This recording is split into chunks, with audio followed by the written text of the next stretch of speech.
बोल. आणि आत्ताच तब्येत बिघडली. हार्टचं ऑपरेशन झालं 1 तारखेला.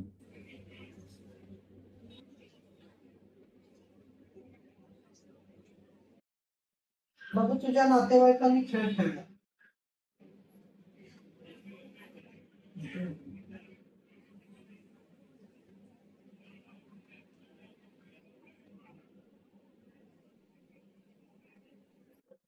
वर्षभर झालं कामधंदा सगळं बंद झालं. नंतर मी दुसरं काय करायला गेलो ते कामधंद्यामध्ये पण माझं काही यश नुकसान होईल. आता आता तू काय काम नाही करत नाही. काय घरातच असतो. आता मी आराम सांगितलं डॉक्टरने. ठीक आहे. मग जेवढं जमेल साधना करायला. ठीक आहे. मंत्र माझ्याकडनं घेऊन या मग मला व्हॉट्सअपवर मी मंत्र तुला देते. तुझ्या मंत्राची साधना करायची. रात्री 9च्या नंतर 9च्या नंतर बसायचं साधनेला. सगळी पद्धती मी तुला समजून कशी करायची. बाकी काय करू नको. आणि ती साधना कोणाला सांगायची तू काय करतो. तुझी 9च्या नंतर तर प्रश्न तू कुठे बाहेर जाणार आहे कोणाला सांगू. गपचूप साधना कर. बाकी बेटा मनापासून कर. एकदम मनापासून मनापासून सगळं सेवा करता. पण मला अशी वेळ माझ्याकडे वाटली नव्हती. अचानक माझ्या छाती दुकान अटॅक झाला आणि 1 तारखेला अर्ली मला ऑपरेशन झालं. असं वाटलं की एवढी वेळ वर्षाची झाली घेऊन माझ्याशिवाय घरात मीच कमवणार आणि मीच असं बसलो असं नाही म्हणत. हे जे झालं ना कर्म केलं. जे काही तुझ्या बरोबर झालं ना जे तुम्ही कर्म केलेस ना त्याचं फळ भोगायचं. आणि ते तर व्हायचंच होतं. त्याशिवाय तुझे कर्म स्वच्छ नाही झालेस. तुझे कर्म तुला माहितीच तू काय काय केलेस. माते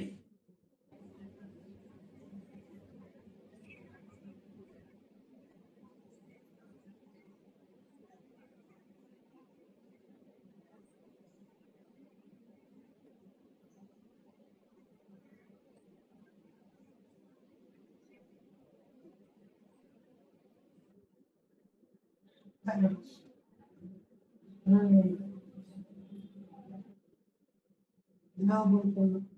सुनील बाबा चौगुले. सुनील बाबूराव चौगुले. बाबूराव चौगुले. चौगुले. माते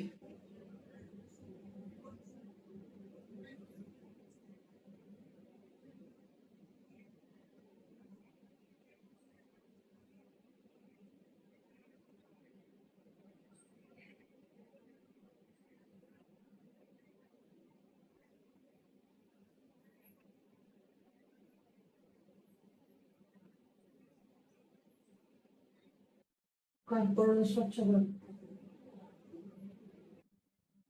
शरीर स्वच्छ कर.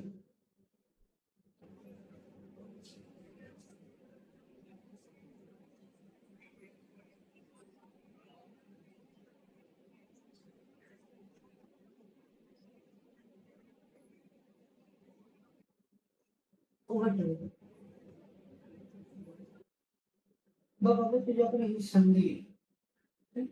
जेवढा वेळ आराम सांगितलं ना जेवढा शक्य होईल जेवढा शक्य नाही तरच तेवढीच सेवा कर. घरात बसल्यास ना सेवा कर. साधना कर. नाम जप कर. तुझ्या कुळ देवाचं नाव जप कर. तुझ्या कुळ स्वामिनीचं नाम जप कर. पूजा पाठ कर. वेळ जात नाहीये पोथी वाच. तुझ्या कुळ देवाची महती असते ना त्या महतीचं पुस्तक वाच. म्हणजे तुझं कुळदेव कुठून आलं त्यांनी महती काय आहे कशी स्थापना झाली काय काय नाही कोणाचं रूप आहे हे सगळं तिची माहिती वाच. मनापासून वाच. थोडं घरात हातभार लाव. संसाराला हातभार लाव. बाबू पैसा सगळं काही नाही. वेळ हा काहीच घाबरू नको. की आता पुढे कसं होणार, काय होणार, सगळं व्यवस्थित होणार.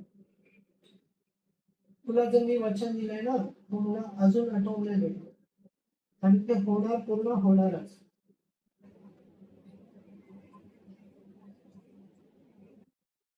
आराम करायला सांगितलंय, नामजप कर घरात. ठीक आहे, जेवढा जमेल तेवढी पूजापाठ कर. जेवढा वेळ मिळेल तुला तेवढी वेळ पूजापाठ कर. असं नाहीये की दुपारी करू कसा, या रात्री करू कसा, सकाळी करू कसा. जेव्हा फ्री वेळ मिळेल तुला, जेव्हा असं वाटेल की आता काहीच काम नाही, ना घरातलं काम आहे ना बाहेरचं काम आहे, त्यावेळेला पूजापाठ करूस. ठीक आहे, वागते.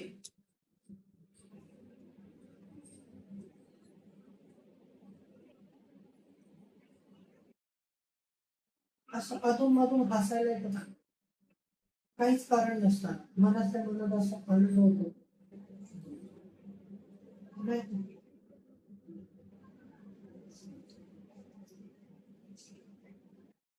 जरा पण नाही वाटत असं. हा, म्हणजे एकटाच बसले असतो पण मनात असा आनंद, एकदम खुश झाल्यासारखं. मग कोणी पाठ करणार. मला 7 वेळा करायला सांगितलं होतं मी, तरी पण आता करणं चालू तर तो पण हे असंच त्रास झाला.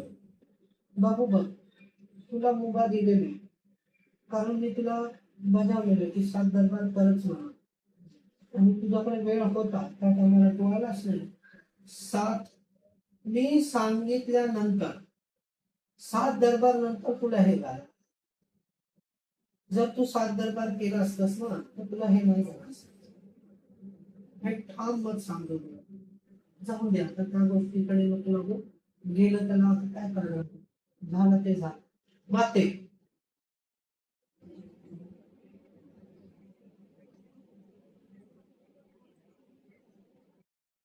पूजा पाठ करायची. ठीक आहे, आणि तुझ्या कुलदेवी देवतांना भोग दाखवायला विसरू नको. हं? घरचा म्हणजे घरच आहे. जे तुम्ही खाता ना, कांदा लसूण सोडून, ठीक आहे, ते तिला दाखवायचं की आई, बोलायचं की आई तुझा भोग आहे, स्वीकार करून घे. हे तुझं कुळदेव असेल, कुळदेवाला सांगायचं की बाबा तुमचा भोग आहे, स्वीकार करून घ्या. रोज दाखवलं का ती उत्तम. हे आता ते वेळ आणि नातेवाईकांना झाली तर त्रास मला की नातेवाईकाकडे घेणार 101% नातेवाईकांकडूनच आहे. पण तू काय घाबरू नको.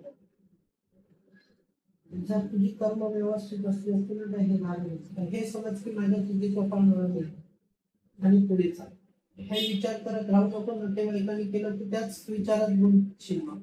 नाही नाही, मला असं म्हणलं होतं की 2017ला म्हणजे मी ज्या एका ठिकाणी दुसऱ्या घरात राहत होतो ना, तिथे थोडा वाईट शक्तीचा त्रास झालेला.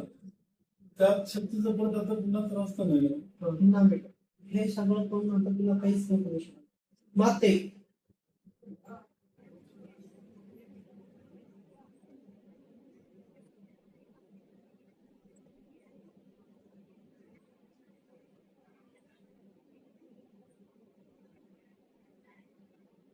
ठीक आहे, नाम जप कर, पूजा पाठ कर, सगळं सांभाळते. पण आता हे सोडू नको मला. जर ये बेटा करू.